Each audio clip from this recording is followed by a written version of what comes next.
Dito ko siya iniwan, no?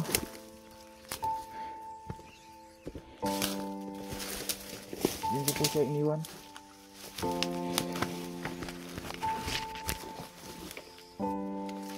Kuya, okay ka lang ba dyan? Lah, kuya! Saan kaya si kuya? Dito na siya dito.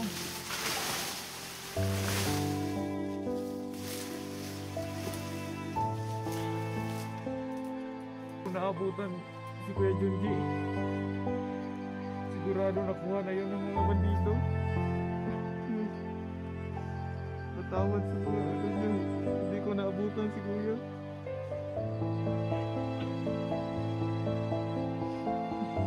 Dito ko na kasi siya ibinilin kasi hindi niya na kaya talaga.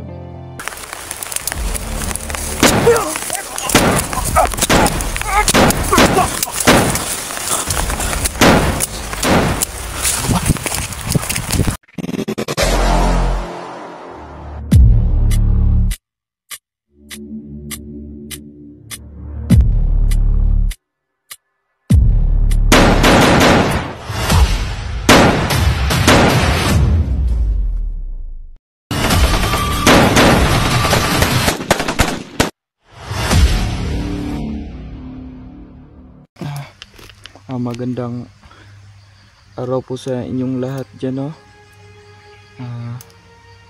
Nandito po ako sa babalikan ko po si Kuya Junji sa may puno. Doon ko po kasi siya iniwan. Kung bakit nandun siya, kung nagtataka kayo, gusto niyang kunin yung agimat niya para gumaling siya. Kaya ayaw niya magpadala sa ospital kasi wala namang kaming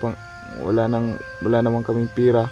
Hindi niya kaya maglakad, kaya iniwan ko na lang siya. Ako na lang naghanap. Kaso hindi ko naman nahanap. Balikan ko si Kuya Junji ngayon kung nandun pa ba siya. Humihingi ako ng tawad sa lahat ng viewers niya, no. Ulit-ulitin ko po sa inyo. Hindi po talaga ako ang bumaril kay Kuya Junji. Yun na po. Humingi ako ng tawad sa mga viewers dyan. Alam kong madami nang nakakilala sa akin. Ako, gusto ko talagang tulungan si Kuya Junji kasi yung kalagayan niya 50-50 na po talaga. Nung iniwan ko siya sa puno, dumidilat na lang yung mata niya. Nag-aagaw buhay na po siya. So ngayon po, samahan niyo po ako. Hanapin ko po babalikan ko po si Kuya Junji ngayon.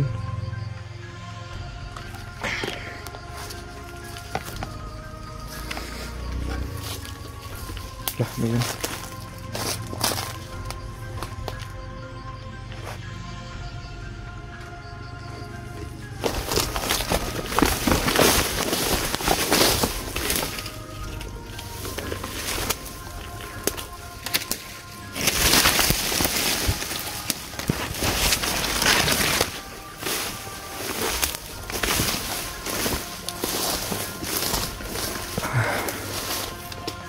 Sana walang bandido dito, no?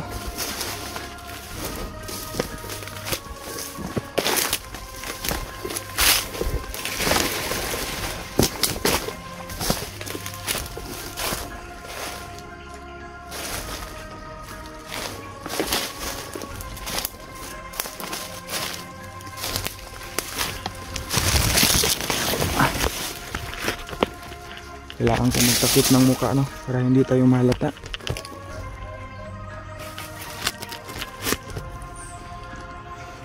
Yes.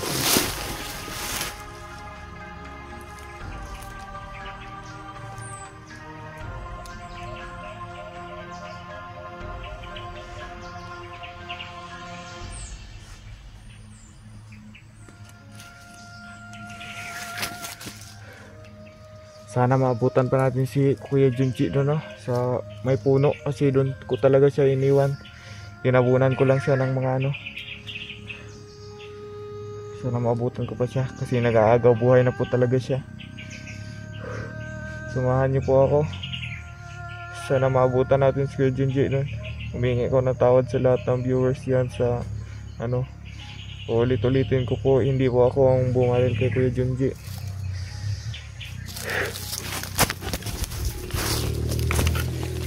Ano yun?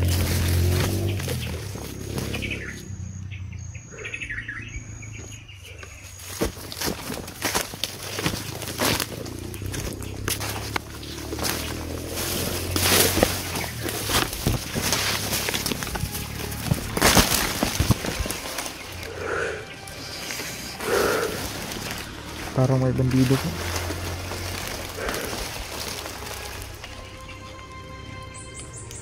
Malapit-lapit na po tayo sa puno, no? Kagabi pa ako naglalakad pabalik sa puno. Sobrang pagod na po, sobrang gutom na po.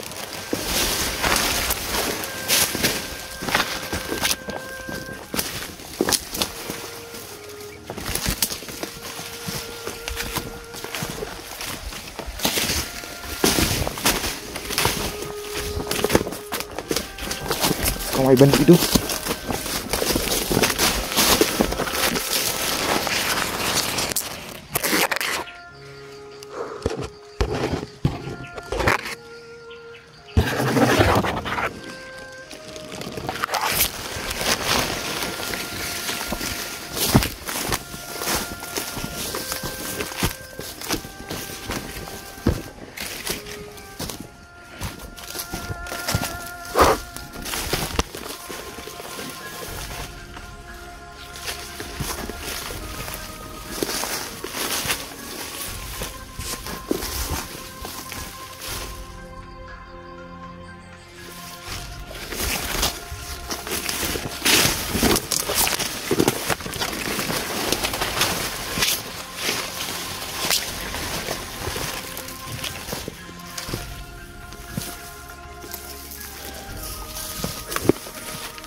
Masutan ko natin si Kuya Junji, no?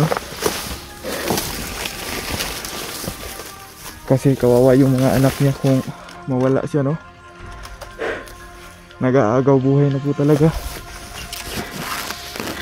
Hindi tayo magpadalos-dalos ng kilos kasi baka may bandido, malata tayo.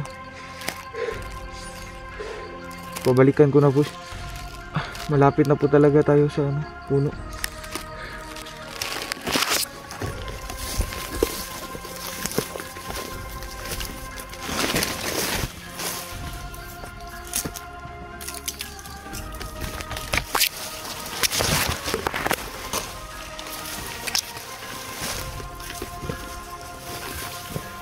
Kuya?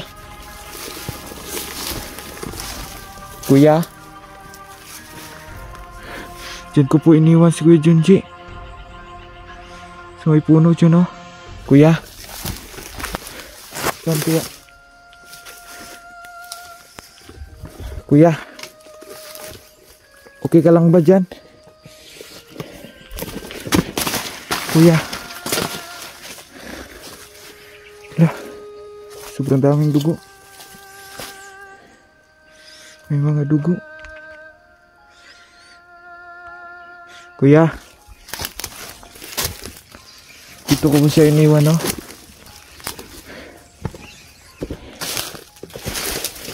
Dito ko po siya iniwan.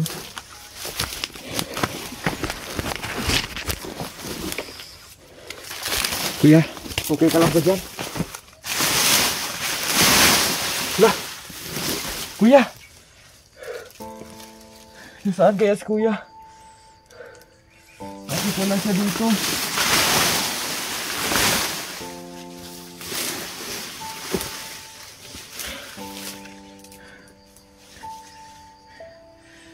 Baka nakuha na yun ng mga bandido, no? Nandito lang yun. Dito ko lang siya iniwan. Imposible naman na ano. Makalakad yun. May tama yun. Nagagabuhay na yun.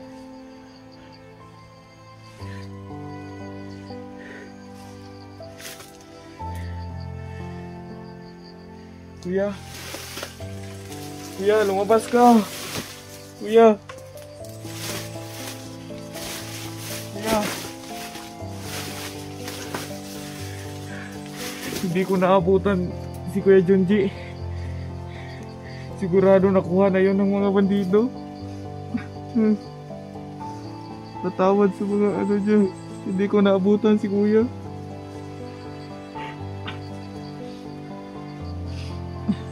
Dito ko lang kasi siya ibinilin. Kasi hindi niya nakaya talaga. Hindi ko alam kung nasaan na yun siya.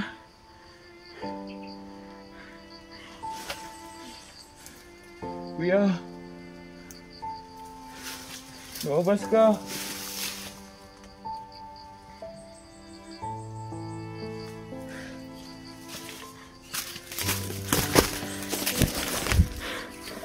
Dito ko lang kasi siya ibinilin sa puno na ito. Kasi alam kong hindi siya makikita dito kasi malaki ang puno. Tinabunan ko po siya ng mga dahon-dahon dyan. Hindi ko po nakita si Kuya.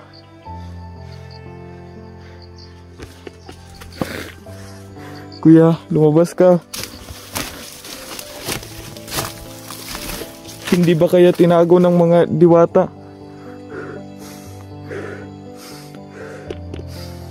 Kuya, lumabas ka. Gusto kitang... Kuya.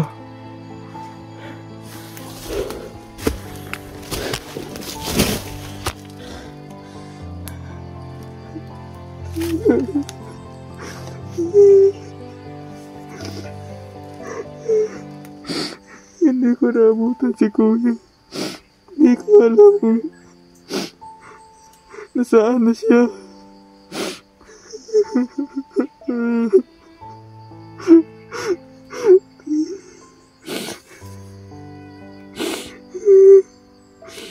Hindi ko alam kung nasaan na si Kuya, kung kinuha na ba siya ng mga bandido.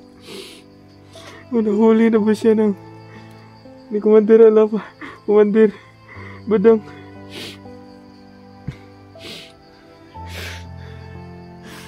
Kuya, sana buhay ka pa. Nag-aalala na yung mga anak mo. Kuya, sana buhay ka pa. Wala na talaga akong ibang ibinilin kay Kuya, kundi dito lang talaga sa puno na ito. Hindi ko talaga malilimutan yun. Tinabunan ko siya ng kala ko nandyan pa siya, pero wala pa talaga.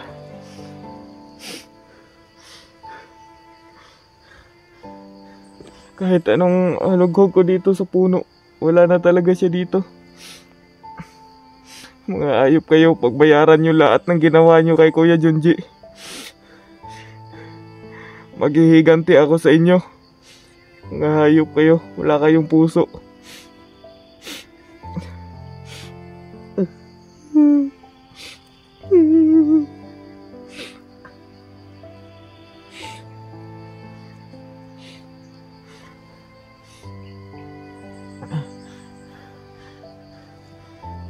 Saan kaya ako pupunta nito? Saan ko kaya hanapin si Kuya Junji? Panginoon, tulungan niyo po ako. Sana buhay pa si Kuya Junji. Kahit anong alugho ko talaga dito, wala talaga akong makita.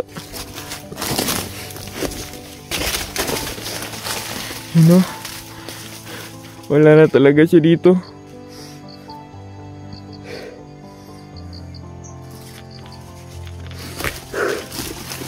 Ito. May dugo dito. Ito. May mga dugo. Daming dugo.